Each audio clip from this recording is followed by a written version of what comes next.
Ya, silakan. Hello. Assalamualaikum warahmatullahi wabarakatuh.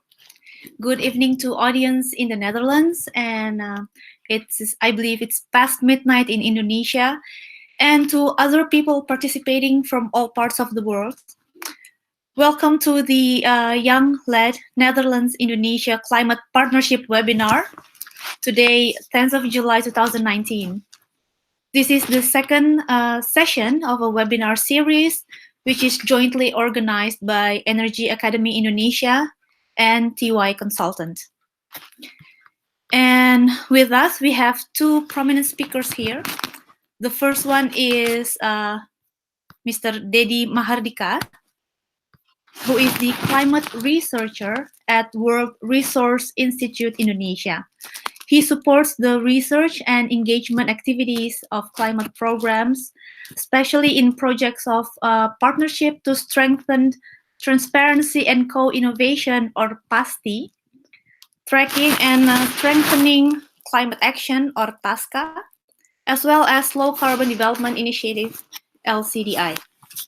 Dedi holds an MSc degree in environmental engineering from Kyungpook University in Daegu, South Korea. And we also have the other speaker, which is Dr. Sylvia Carlson Vinghuizen, who is an assistant professor with the Public Administration and Policy Group of Wageningen University. In her research, Sylvia tries to understand what makes global governance processes have influence and build legitimacy. A central theme is the role of civil society participation and related issues such as transparency and accountability. Sylvia has her PhD in political science from Linköping University, Sweden, and has published in the domains of global energy, climate change, biodiversity, and sustainable development governance. She is also active in civil society by being board member in several NGOs. And my name is Nila Kamil. I will be the lead and moderator for this session. I'm a PhD candidate at Environmental Policy Group Wageningen University, the Netherlands. My research focuses on the effects of multiple level transparency systems toward climate action in developing countries. And I will provide brief introductions on what we are going to discuss today. Let me share my screen first.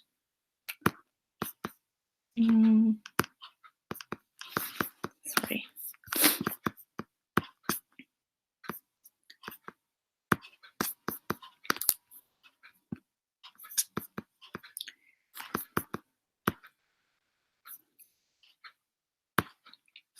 Okay.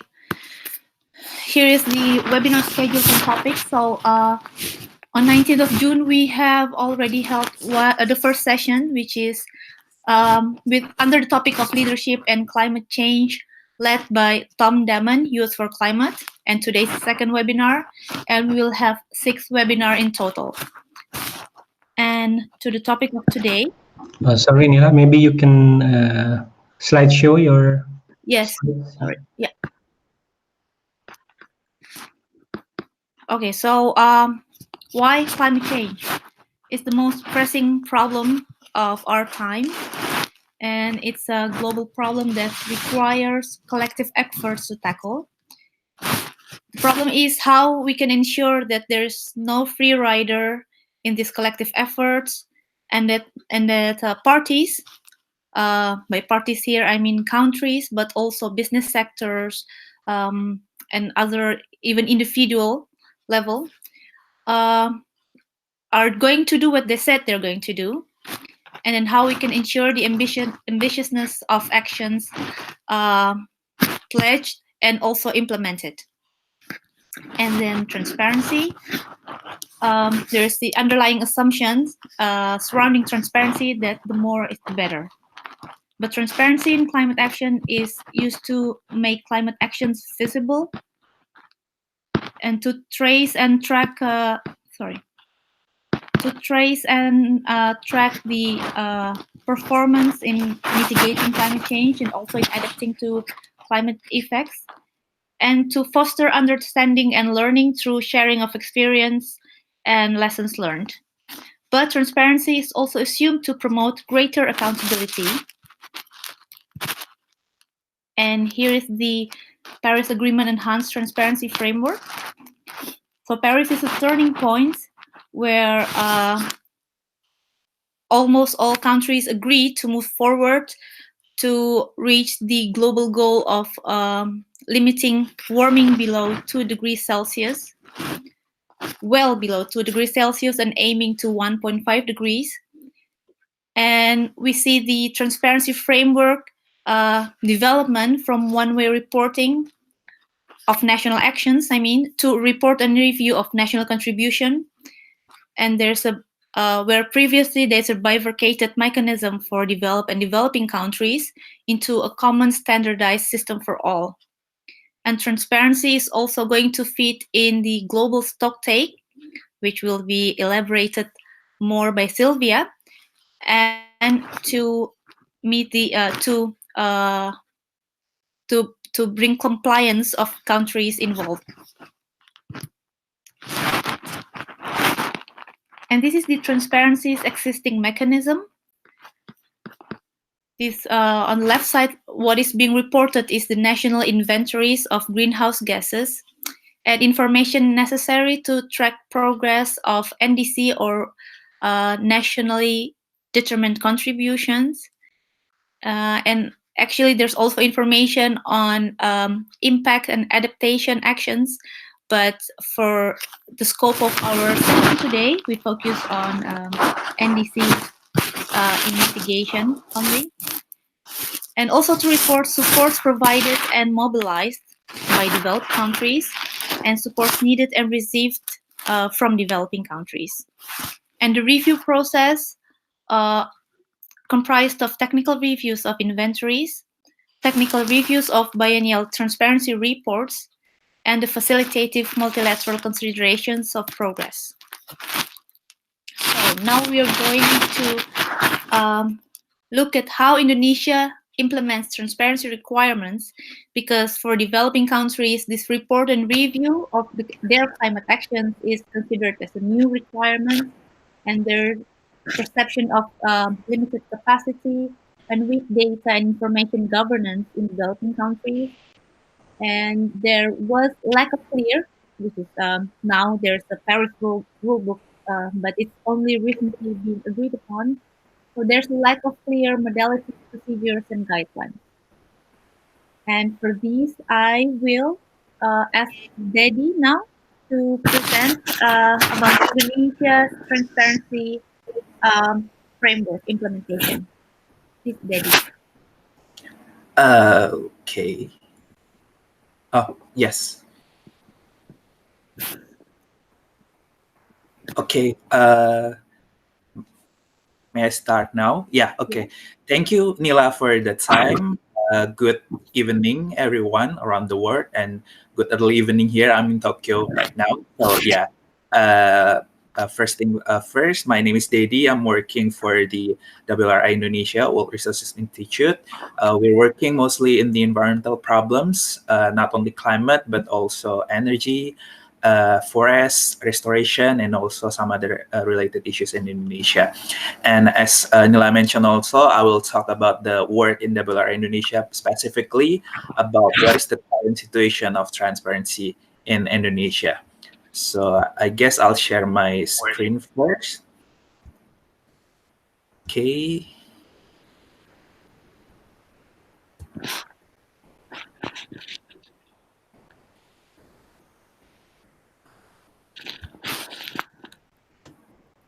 Yeah, okay. Yeah, first thing first, maybe I'll talk about the global challenges and opportunities, which I believe Sylvia will also mention about this one later. But in terms of the global challenges and opportunities related with the transparency in Indonesia, it's always related to the Paris Agreement, which is solid transparency is a prerequisite for delivering on the Paris Agreement. And based on that one, we are also discussing more about the implications for non-state actors. In Indonesia, non-state actors included in the both companies or corporate sector, as well as the subnational government. So both of the non-state actors really have implications for the based on the soil transparency itself. What's needed actually is that countries committed significantly improve more detailed guidance. So especially Indonesia as a developing countries, it needs more guidance about how to implement the soil transparency framework in Indonesia. And based on that one, what is the key findings and also key gap here is actually to have a successful implementation of the Paris Agreement transparency, there needs to be an adequate and sustainable financial support and capacity building. In this case, as mentioned also by Nila, WR Indonesia is currently working in the transparency project called PASTI, or Partnership to Strengthen Transparency for Co-Innovations. In that project, we support the transparency framework, especially in the reporting system side. Why? Maybe I will talk about that one later, but in terms of the reporting system, there needs still to be some key challenges here that needs to be addressed. So the research that we do here is that we found that Indonesian government and companies can create a data and ambition loop here. What is the data and ambition loop? Here is basically how the government and business send signals to each other. Of course, government will have the climate policies and also related to the climate target, what will be the regulatory environment, and also related to the incentives here. So government, of course, will have their own agenda and their own targets, but they need to really deliver the target to the business people here, which will then take a climate action here. So there are several climate action initiatives around the world. Maybe the one that really famous for doing some science is science-based targets, and also CDP, or formerly known as the Carbon Disclosure Project. So the business or climate action is taking those initiatives to really send back the signal to the government of Indonesia. So they will have a climate action, ambitious science-based target, and also publicly updates on the progress. And based on that one, the government will know that the business also taking care of the climate action.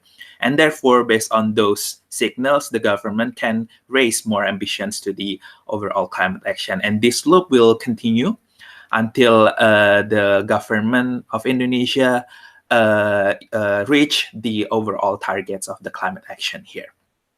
So basically in this one, the data loop where the private sector provides needed data for MRV is being recommended here based on the study by the ambition loop. But of course, to be able to have this data and ambition loop concept to be implemented, there needs to be specific conditions right now. But what are the conditions of MRV system in Indonesia?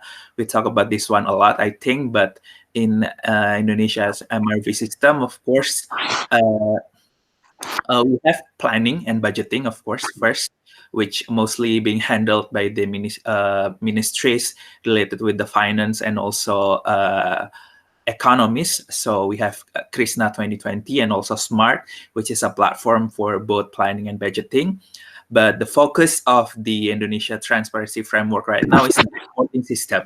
As you may see in your screen right now, we have 5 different reporting systems across 4 different line of ministries. So yeah, it's a lot of work for the private sector to really report almost similar data sets to those 5 different reporting systems. For example, one of the company can really report one specific data about energy to POME and Apple Gatry. But they need to submit similar data sets, but with a very different methodologies. So that really hinders the participation of the companies in the climate action overall. So in this case, the work in PASTI is to how we enhance the participation of the private sector by studying what's the possibility to have a single reporting system here.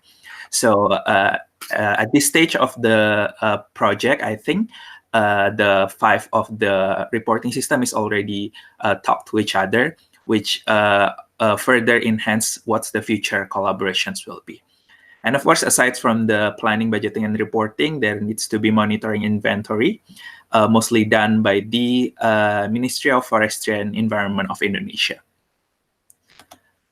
Okay, we can go to the next slide. This is the findings of our desk study, actually. As you may see in the screen right now, the similar data sets in each of the reporting system are being submitted by the non-state actors here. Yeah, it is clearly really shown that the 4 different reporting systems have almost similar data sets. So, of course, this will also give some difficulties to the private sectors, because not only it's a time consuming to develop each of the reporting mechanism methodologies, but it needs also more effort in the budgeting for the companies. So at the bottom of the screen, you may already seen that the working that we do here is to create one gate reporting system that will help the data synchronization and to increases the non-state actors' participation. Currently, the work that we do in Indonesia is to what will be the best approach for the one gate reporting system right now. There are several recommendations for the one gate reporting system. The 2 of them is actually the consideration whether we will build a new system or we just continue the existing system of the currently available of reporting. So yeah, we're still in the middle of that one. But for now, I think the most important way is how we help the private sector to have a single reporting system and to really help the private sector and therefore to participate in the climate action, and therefore overall will enhance the transparency framework in Indonesia. The work in one gate reporting system right now is the approach is not only to get the insight from the high level ranks, but also we disseminate the result and also discussing the concept of one gate reporting system with the technical expert from each of the reporting system. Therefore, we really discuss what's the possibility of the data sets that could be really elaborated in each other. And of course, we will also disseminate the result of the one gate reporting system process to the companies and private sectors in general to really get their idea. So yeah, for now, the progress of the transparency in Indonesia is still in the reporting system, because this is really crucial to be able to increase the transparency framework in Indonesia. Yeah, I think that's for my presentation. Should you have any further inquiries or questions related to the transparency in Indonesia, you may contact down my email below. Okay. Okay, that's it for me. I think for now I can give the go back to Nila. Yes, thank you so much, Daddy. That is very enlightening. And I would just like to remind to our audiences that we have live chat in YouTube. So if you have questions or comments or inputs, please post in the YouTube channel of Acadin or Energy Academy Indonesia. But yeah, let's now move on to the second speakers. Sylvia, you have the floor. Thank you very much. It's a pleasure to share some of my insights with you on, and I'm going to share my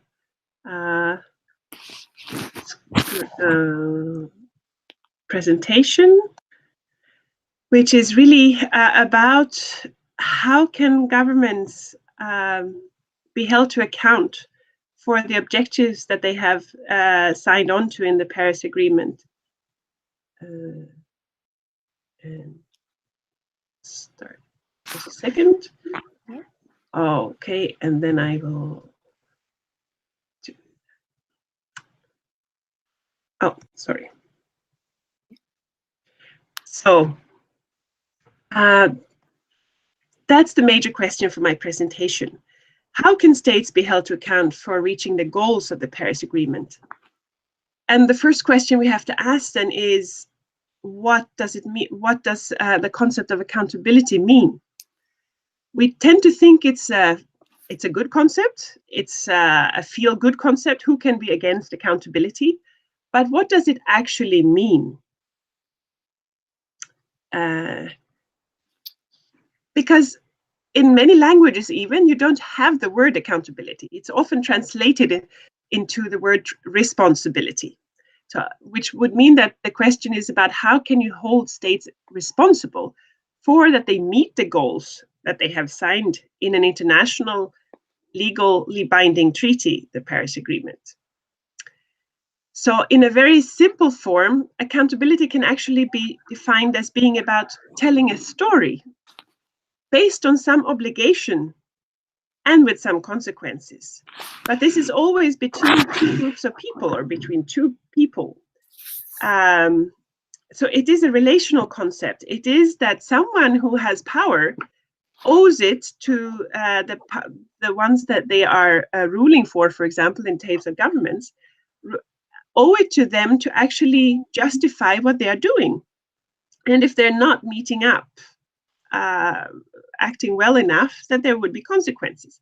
So if we look at this in more detail, we can think about accountability as being composed about the answer to a number of questions. It is about who should be held to account. So who is responsible? In this case, the governments, for example, who signed the Paris Agreement. And it's not only about who is responsible, but also towards whom. The citizens of the countries, in this case, and about what. In our case here, we have the goals of the Paris Agreement, what they want to achieve, and the obligations they have signed on to actually do in that. And then the question is, how can these actors be held to account? How can we ensure that they actually do what they promise to do? And what standards do we use to judge them that they have done enough? For example, in the Paris Agreement, every country has promised to take on its highest possible ambition in reducing greenhouse gas emissions. But it is up to every country to interpret what does highest possible ambitions mean. So that standard is something that then it is for people in that country to judge. Or for people in other countries, of course, that will be wanting all governments to do their very best. And the question is, if you're then trying to hold a country to account, a government, will it have consequences? So if they are not doing enough, if they are not doing what they have promised, will that have any consequences for the governments? And here, we are really talking about accountability for the Paris Agreement, adopted in 2015.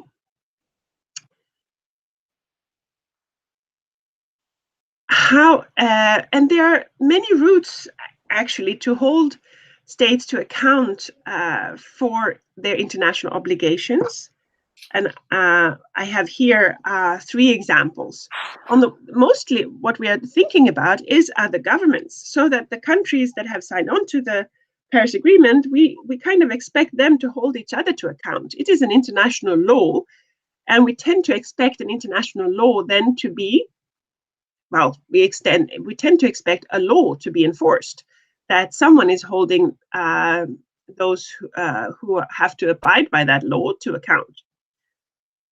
As the story will show, what governments are doing to hold each other to account doesn't really go very far. But we can also look at national institutions that can take a role in this.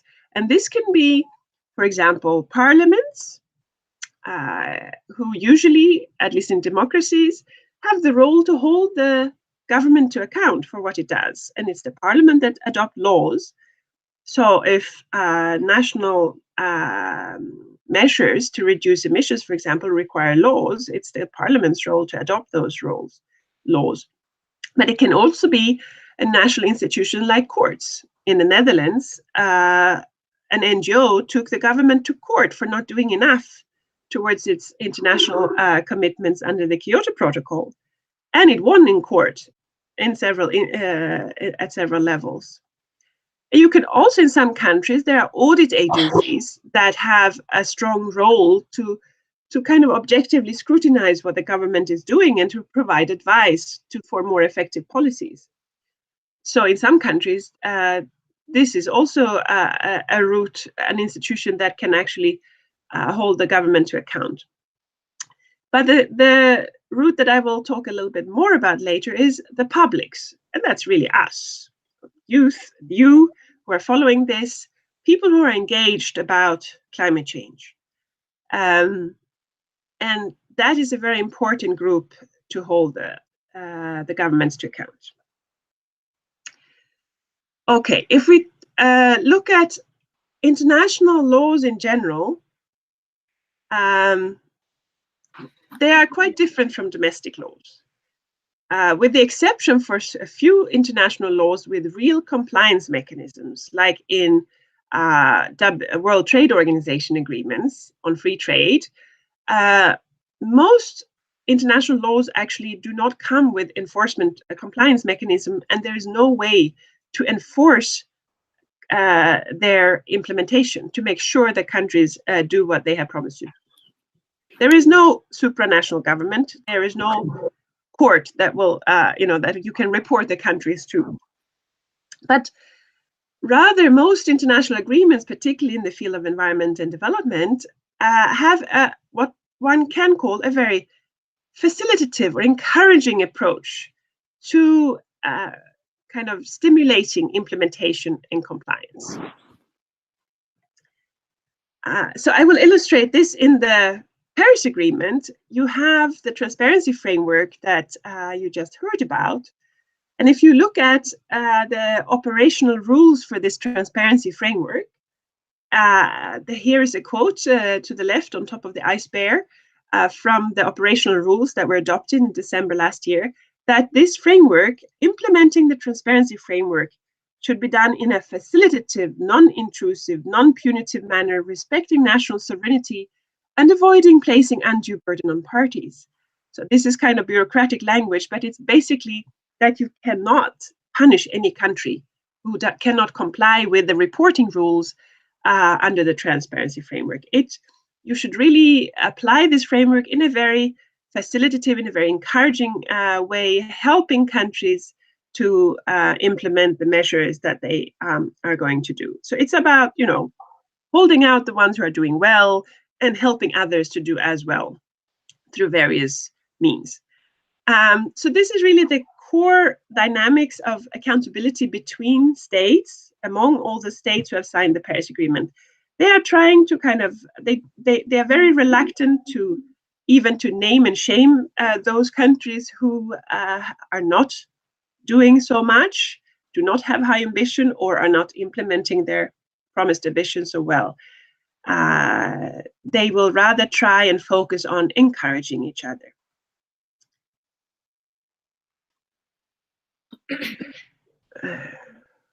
There is a committee under the Paris Agreement for implementation and compliance, and they will check countries if they have complied with certain specific of the very precise obligations under the Paris Agreement.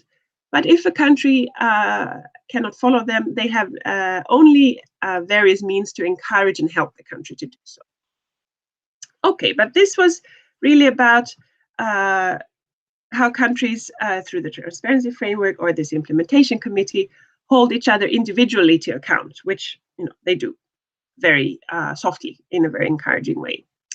But the Paris Agreement also has a kind of global collective accountability mechanism that I will describe. And this mechanism can actually only work with your help. And I will explain why. This is by many called the ambition mechanism for collective accountability.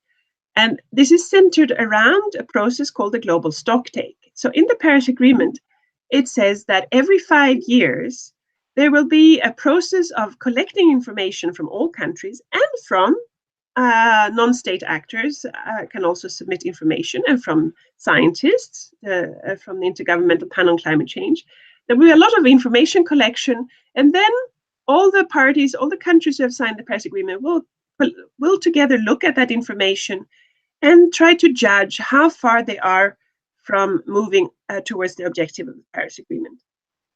And then they will kind of issue a political statement judging how that, summarizing that assessment.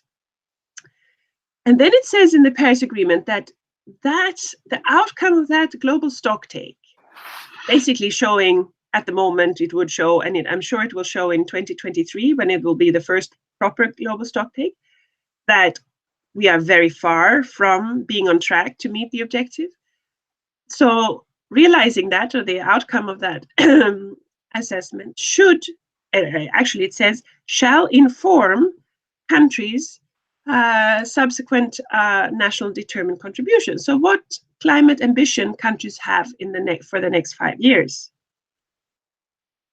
So this is where we come in, the citizens of the world, because it only says that countries shall be informed. And then the question is, how are these national ambitions being adopted? Who is deciding about that?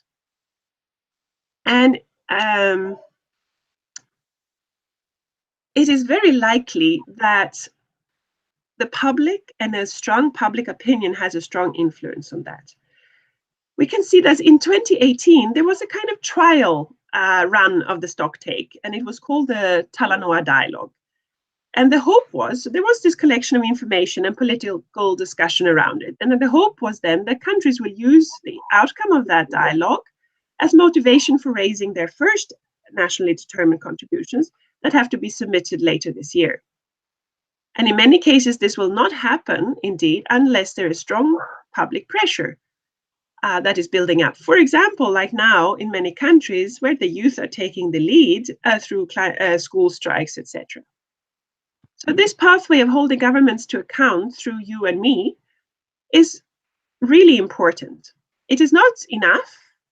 We need lots of other things, and we need to be better, become better as civil society to become more systematic in how we do this, how we expose and share information about how our country is doing, or how poorly or how well it is doing with regard to what we think its responsibility should be to address climate change. So the more hands, the more effective this way of holding governments to account is. And with that, I thank you very much for your attention. And if you have questions after the webinar, you're also most welcome to contact me. Thank you. Okay. Thank you so much, yeah. Sylvia. Yeah, I will. I have to find the. I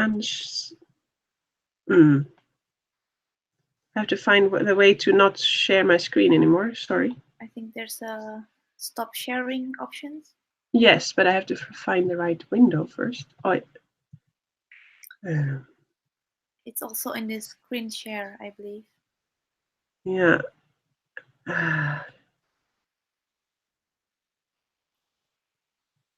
Yes. Now, sorry. Yes, we have it back. Okay. Okay. Okay, that is yeah. There's also very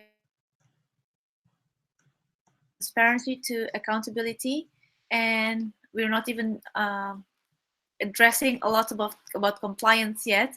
But now there is a question posed already. It is. I don't think I don't know whether this is for Dedi or for Sylvia, but the question is how can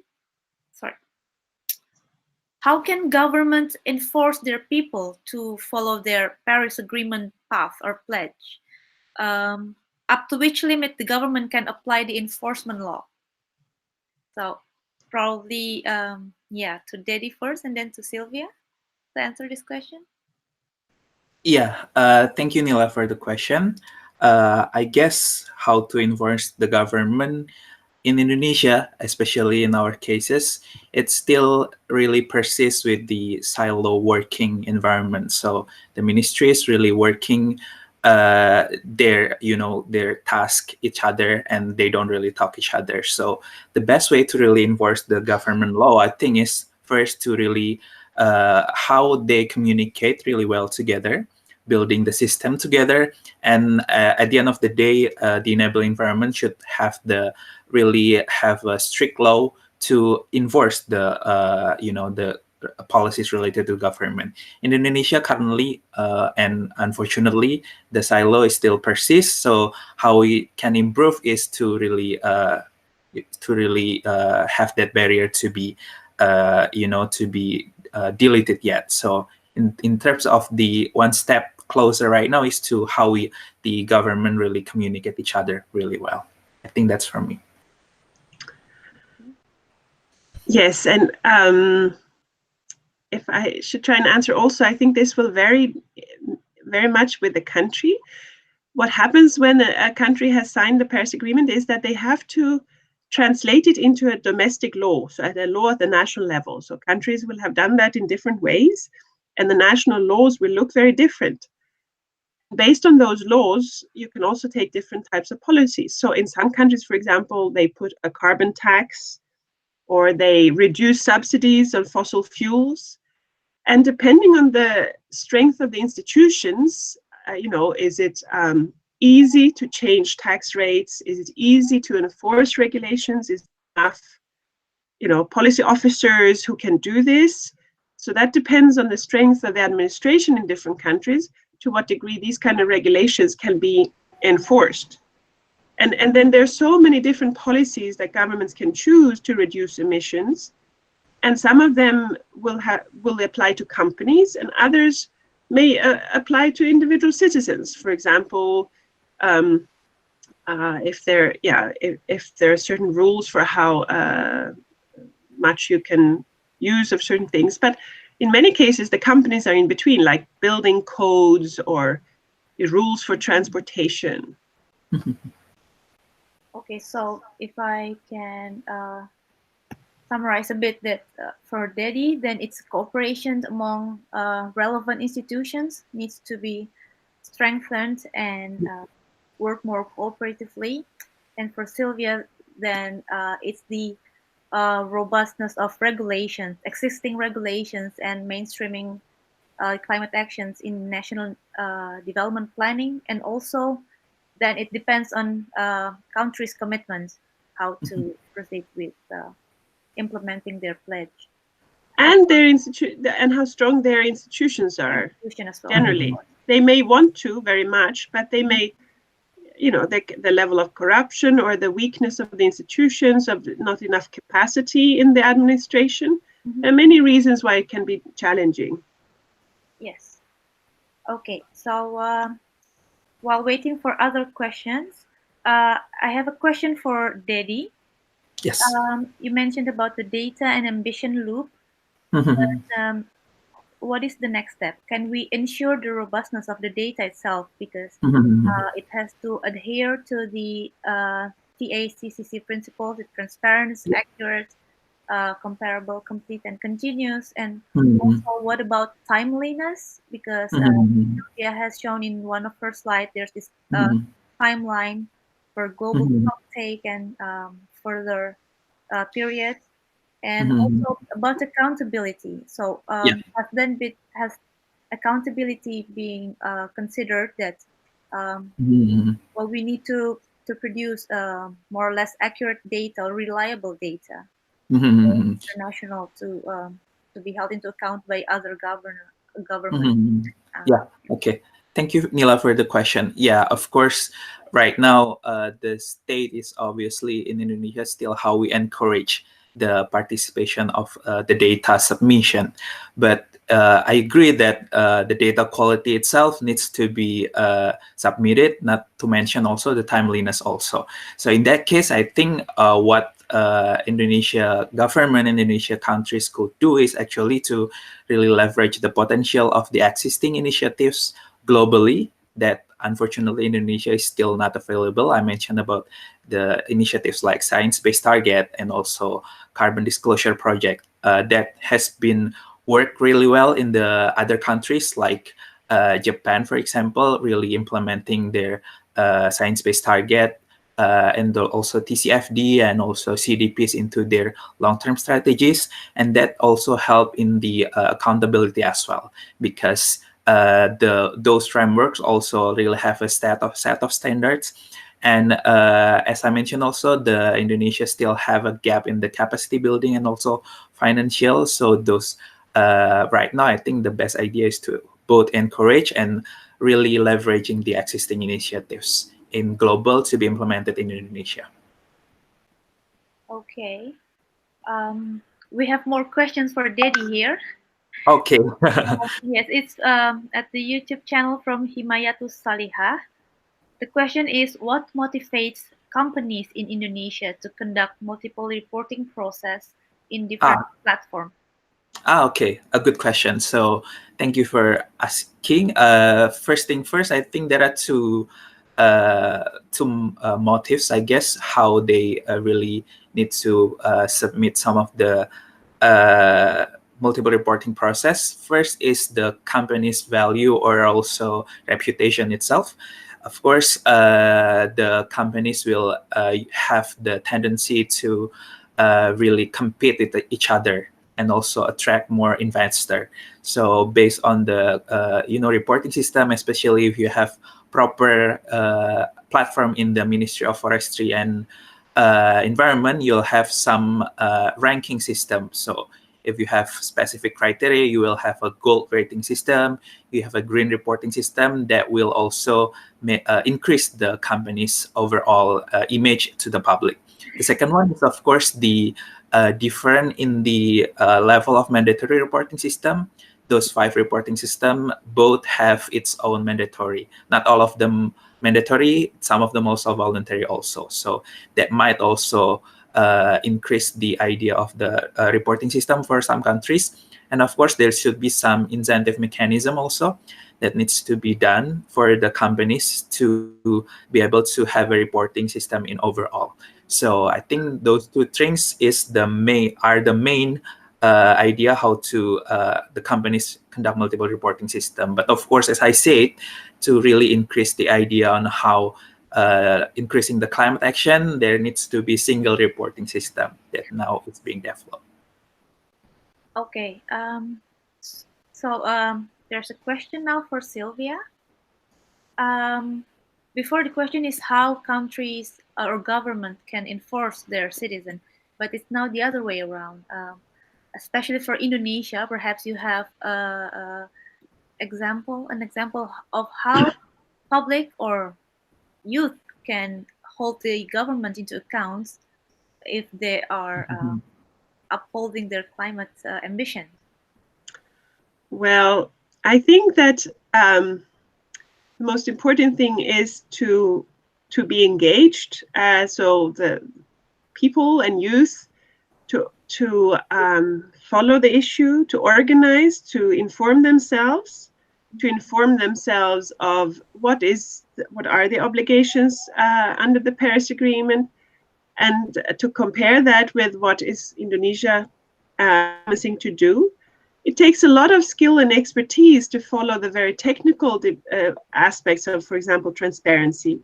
So there might be some specialized NGOs that do that, like WRI. But I think in general, what all of us can do, and especially youth, is to have conversations with each other and with their parents and with their peers and with their colleagues, because it is really a widespread common aim that is transmitted through social media, through traditional media. You can write debate articles, perhaps, or through various ways, show that the younger generation both are aware that or is of the opinion, that the government perhaps is not doing enough. I mean, I cannot judge that from here, but that there's someone who is watching the government, that they are paying attention to what they do and particularly what they do not do. if they're failing to do enough. But I think also it's important that the youth then also show the way by their own actions, that they are also willing to sacrifice things, that they're willing to sacrifice certain aspects of a fossil fuel-based lifestyles, that they are willing to do these things. Because one of the things that governments that are elected are afraid of is that their measures will be unpopular. And for example, if they reduce fossil fuel subsidies, and they need to have a lot of ideas and a lot of public support, and particularly ideas on how to do it without hurting those who are poorest, how to do it in a way that is fair. And there are lots of need for these creative ideas of how to do that in a society. So both not only kind of raising the voices and saying we're watching you, but also coming with concrete ideas and also showing the way that we are willing to live differently. Yes.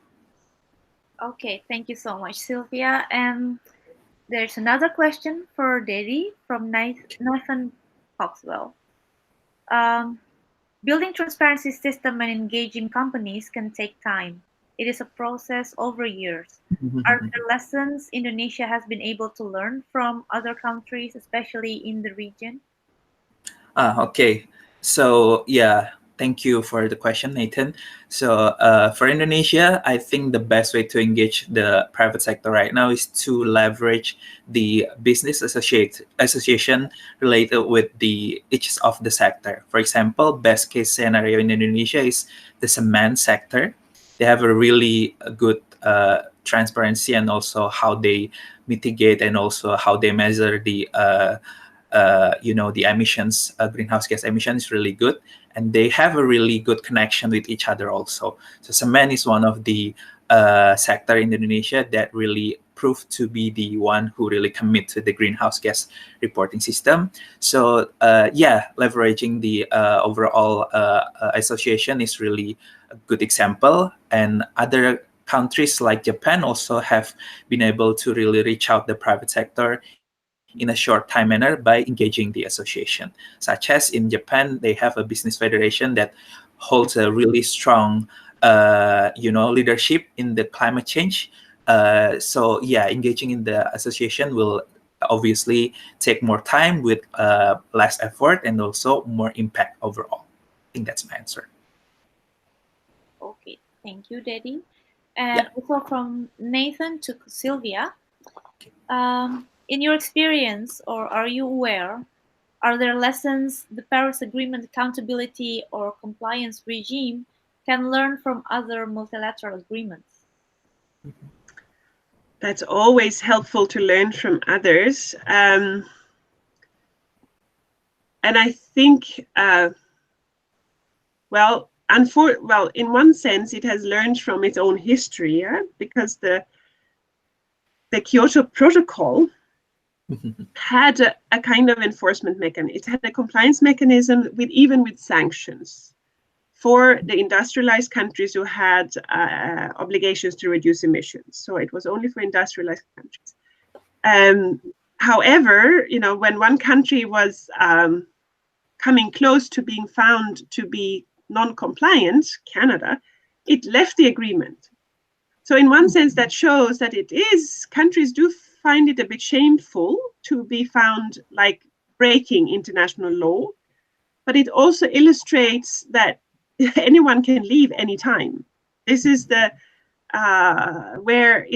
is how international law is designed at the moment, that it is really voluntary to be bound by that law.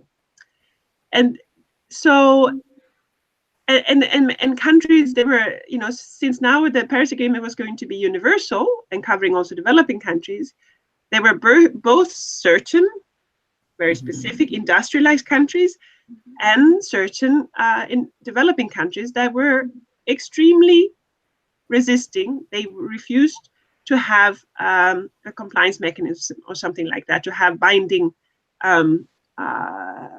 that kind of enforcement mechanism, because they're very sensitive about their sovereignty. So that was like the lesson they had to learn from the previous agreement, that in order to be able to be universal, that it would cover all countries, they could not use that kind of compliance mechanism. And on the other hand, that compliance mechanism, even though it was the strongest that the climate regime had seen, still didn't help if a country really doesn't want to be part of it.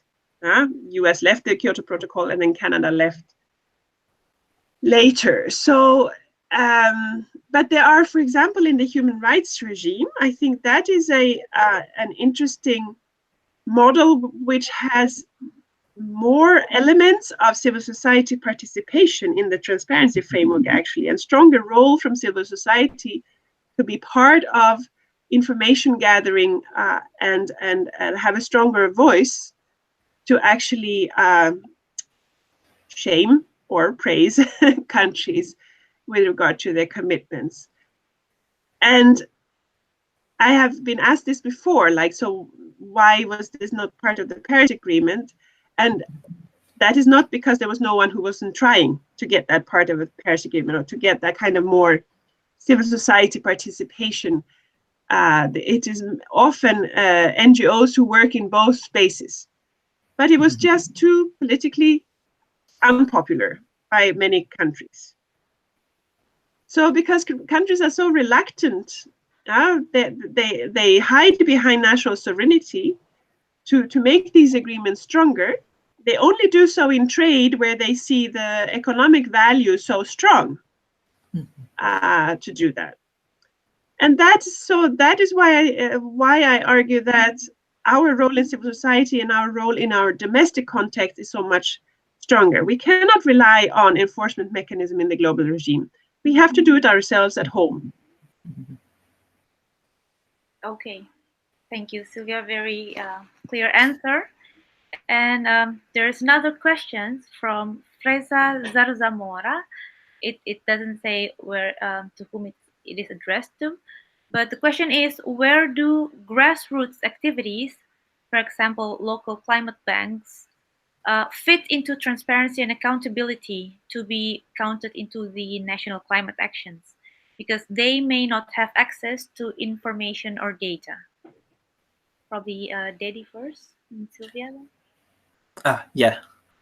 For me, that's a really good question, because the grassroots activities, of course, it's also included like the small and medium enterprise, like the small companies really don't have any say in the overall climate policy.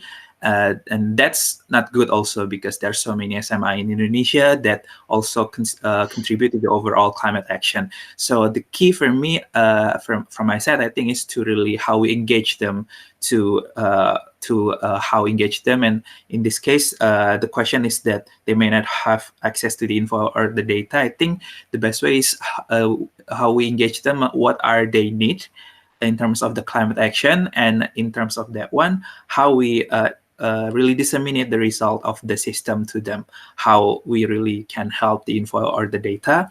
And also in PASTI approach itself, we will have also the project about pilot implementation. So we will approach some of the companies, as I mentioned also, that will be asked about what's their opinion about the system that we will build in the future, one gate reporting system.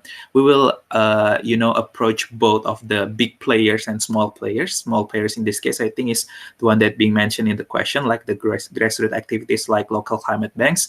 So hopefully by developing the systems that are, universally being accepted by both big players and small players, the gap in this case, like the access to the info or the data, will be closed, so that the grassroots activities can be fitted into the national action plan. Okay, thank you, Dedi.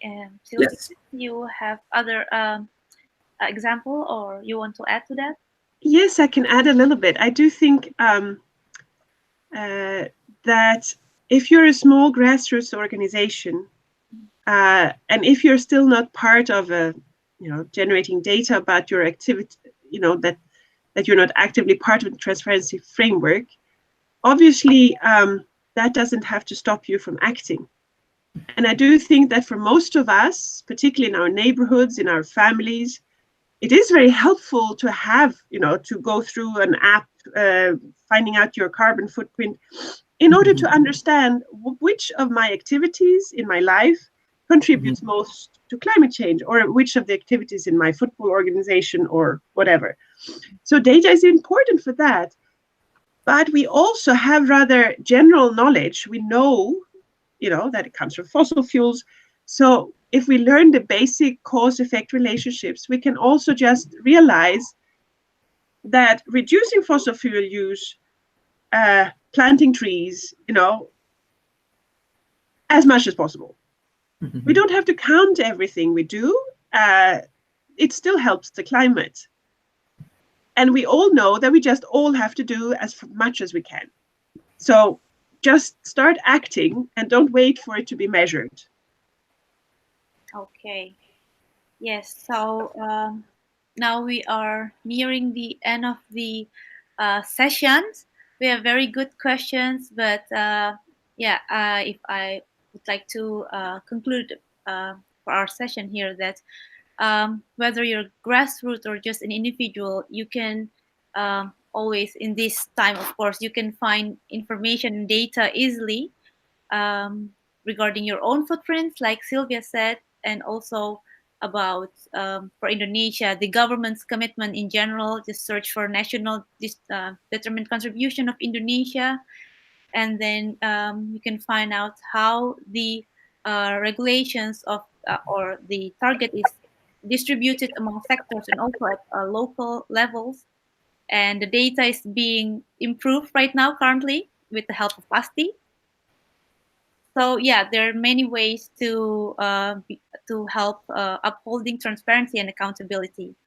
But yeah, I have one last question, but this is just like I don't know if we can answer it. It's just that then does transparency reduce or reinforce accountability? I mean by that is that reducing through the so many procedural and capacity barriers, especially for developing countries, but also in reinforcing, can we or should we name and shame our own governments or other governments or leaders in the world who are not walking their talk, if it's not by sanction, of course.